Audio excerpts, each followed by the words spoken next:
We continue our coverage on the tragic death of 5-year-old Ethan Belcher, whose parents are accused of beating him to death. This after Children's Protective Services were allegedly made aware of abuse allegations. We're joined now by Republican State Senator Jim Runestad.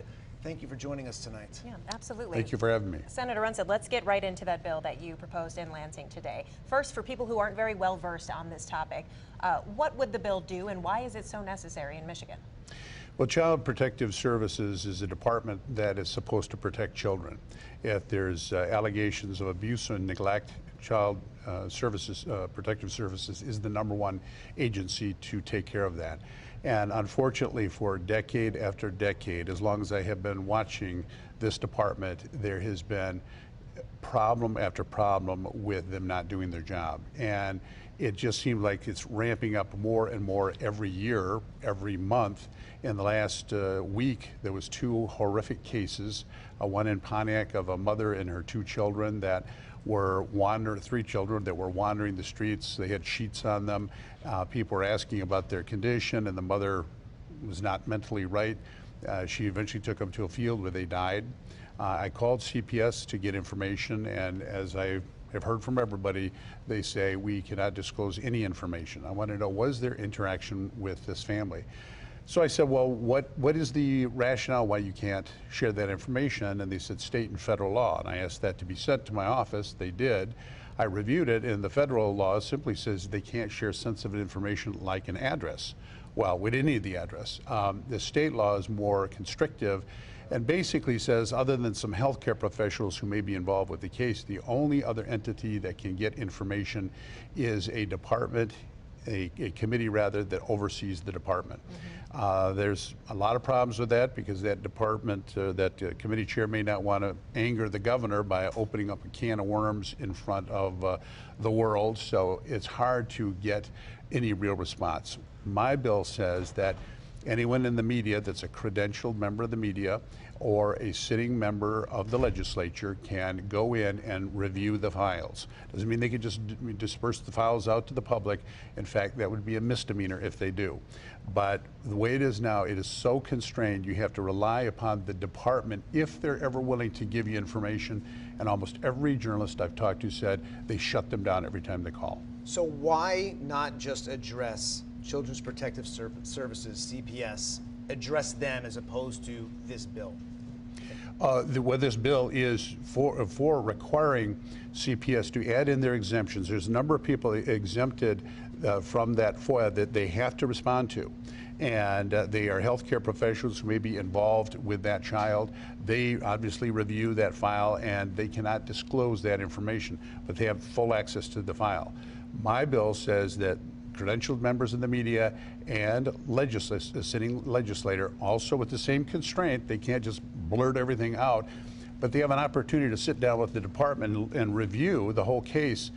This case that we're talking about with the Belcher, Ethan Belcher, is exactly the kind of case where they simply say, as you were saying earlier, we can't share anything. Have you talked to this family? Have you had an interaction? We can't tell you anything. That's not acceptable. This little boy was tortured to death in the most horrific way, and they had lots of interventions. The family had called over and over. They had been out to that home. What went wrong? Where was the failure? And it's the only department I know of that can carte blanche say we will share no information.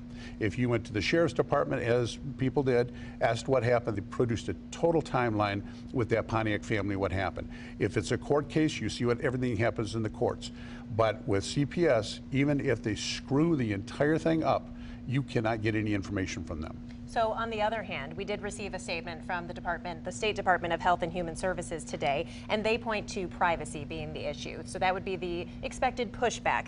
They say that this law that has been on the books for decades, it protects children who have been abused from the additional trauma of having the details of their abuse and neglect made public. So why do you believe that media, credentialed media members and legislators should have that information? What do you think the power is in giving that information to a broader group of people? It's a great question because what you do not want to have, just as they pointed out, is a situation where somebody says, well, you know, I'm part of the government, I'm part of the media, and you don't know who this person is, and they could be somebody that's not wanting the best for people, and maybe that's an ex-boyfriend, girlfriend, who knows. So this is crafted very narrowly that a credentialed member of the media or a sitting legislator is going to be able to access the information but not share it.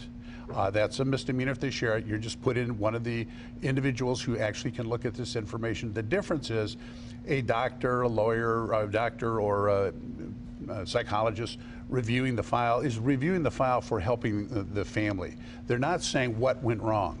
The media and the legislature need to know and need to ask questions, what went wrong in the individual case? They say, well, you could look at the aggregated numbers that are in the audit. That doesn't help you. Find out in this specific case what went wrong, and it seems like it just never ends. I think this is the only solution. Shouldn't school administrators, teachers, guidance counselors, principals, the entire school system be made aware as well of what potentially is going on in someone's home in this case?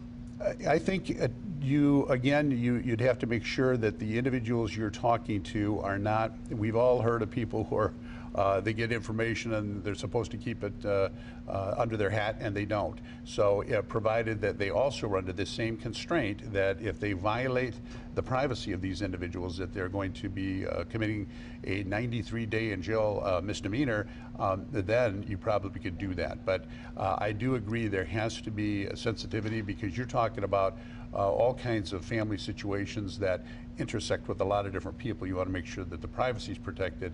But at the same time, if I was contacted by this family and looked at this case and looked at all the things that went wrong with this case, I would be all over CPS in terms of let's get this fixed. And not just in this case, I want to see what's happening in all your cases. Sure. I want to talk a little bit more about how that information in the hands of credentialed media or legislators could have prevented or could potentially prevent a tragedy in the future. And we are going to discuss that after a short break. Can we get a water?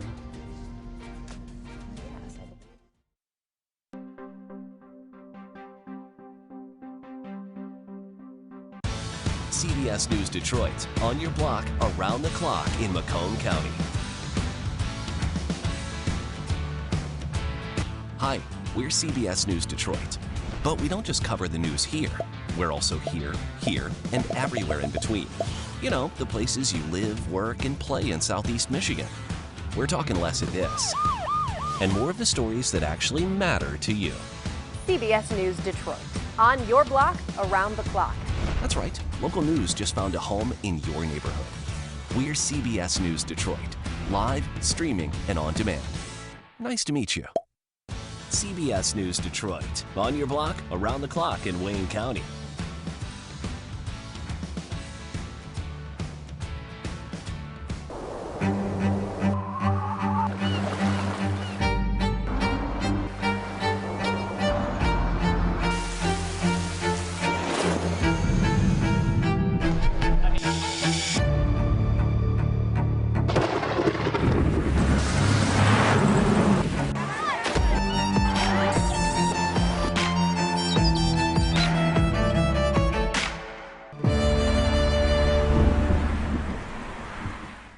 CBS News Detroit, on your block, around the clock in Monroe County.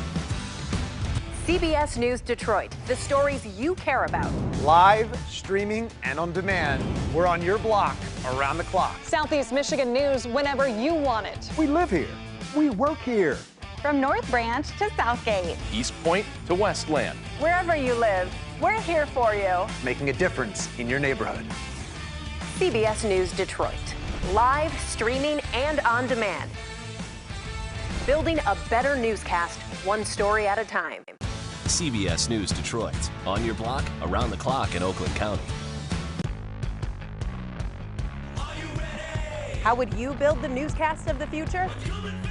Expect the unexpected. CBS News Detroit. CBS News Detroit. Southeast Michigan news whenever you want it. We're ready to go live from your community. Anywhere, anytime. Live streaming and on demand. If that's the name of the game. We are ready. CBS News Detroit, in your neighborhood. Live, streaming, and on demand.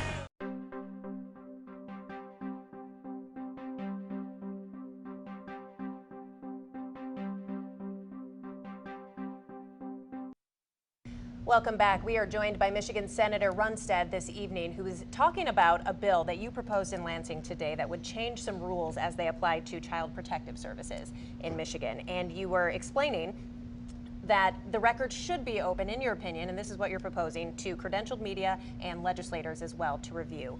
How do you think that could prevent a future tragedy like Ethan Belcher's death? Many cases that you've seen in your time as a lawmaker. How do you think that could prevent something like this from happening again? I think it will absolutely put CPS on notice that this egregious behavior where they are putting children back in a dangerous environment over and over again, like in the Belcher case. Horrific. The family members are calling. You probably have seen the pictures when the family, the aunt and her dad had little Ethan. He was plump, he was happy, and he was almost starved to death in the next picture. Literally, he was just, ribs were protruding out of his side. How does CPS see these situations? The child was put in a basement with feces. It was freezing, had frostbite, his toe was gangrenous, and I won't go into all the other details. They get worse and worse as the story goes on. How do they allow this to go on? And I was talking to a number of reporters today, that reporter after reporter, probably 15 reporters telling me, Senator, this has happened over in the west side of Michigan. This has happened up north. This has happened in southeastern Michigan. There was a reporter that really was concerned about a case of a young 3-year-old in Holly that had blunt force trauma to the chest, that CPS was out the day before, ongoing injuries to this child, and they never removed the child, and then the child died. So it's about accountability. It's absolutely about accountability. If they can simply stonewall, as they do, they are allowed to release certain information, and they virtually, I've not talked to one person in the media that said, oh yeah, they'll give us the background of how many times they're out there and all the details that we want to know in terms of what was the failure in this case. It is impossible to get this information. It's just a completely unacceptable situation that we have a department that is that vital in doing the #1 job of government, which is protecting the people and especially protecting the kids, to have this many failures and we can't get information. What has the feedback been so far from fellow lawmakers, as well as what do you think the challenges will be to get something like this passed? That is a good question. I've had a number of lawmakers come up to me and say that they've known personally people in their district have had this. I've had a lot of them say they do not like the idea of requiring any alteration of freedom of information because they don't want the government to lose its exemption. In Michigan, the governor's office and the legislature are exempt from FOIA. And I was told over and over, not signing on, because this could eventually lead to the government in Lansing having to be required to respond to Freedom of Information Act. So that was very disappointing to hear that. I've always supported having freedom of information for the legislature and the governor, but a lot of colleagues don't feel that way. And what is the downside to that? In a case like this, at the end of the day, people are just trying to help a situation like this so this never happens again. Well, the downside of the resistance, and I knew there was going to be resistance to this bill, is that there's 100 ways from Sunday to kill a bill. It can go into what's called government operations, and that means the bill is dead. And when you see that, the bill's dead. It can go into a committee that it shouldn't be. That usually means the committee's dead. That committee chair has been talked to and explained your job is to ride on this. Don't put it up for a hearing. You can get it into the right committee, but the same thing can happen where forces out there communicate to that chair. We would be very unhappy if there was a hearing on this bill. After walking around today, I do have my concerns that that may happen. So if not for this bill, if this bill is not successful, are you aware of any other level of accountability for CPS? Are there any ramifications or repercussions that CPS would face in a situation like Ethan Belcher? The only option then would be the provision in the current law that a committee that oversees the department can actually request specific individual information on these cases. Whether that happens, I don't know. And I just believe it's so constraining because up and down the line, you have all of these forces that could put pressure on that person to not have that hearing. If an individual legislator could go in with CPS and say, I've got reports from people in my district saying this is happening, I'm going to take a look at the file, you can get the information, and I believe they would clean up their act if you even had the ability to come in and they have to start answering questions. All right. Well, Senator Runestad, thank you so much for joining us today and telling us more about the bill. Perhaps we'll have you back on in the future to talk about whether it's succeeding in Lansing. You'll have to keep us updated. I'll be happy to do that. Thank you very much. Thanks for joining us. And we will be right back.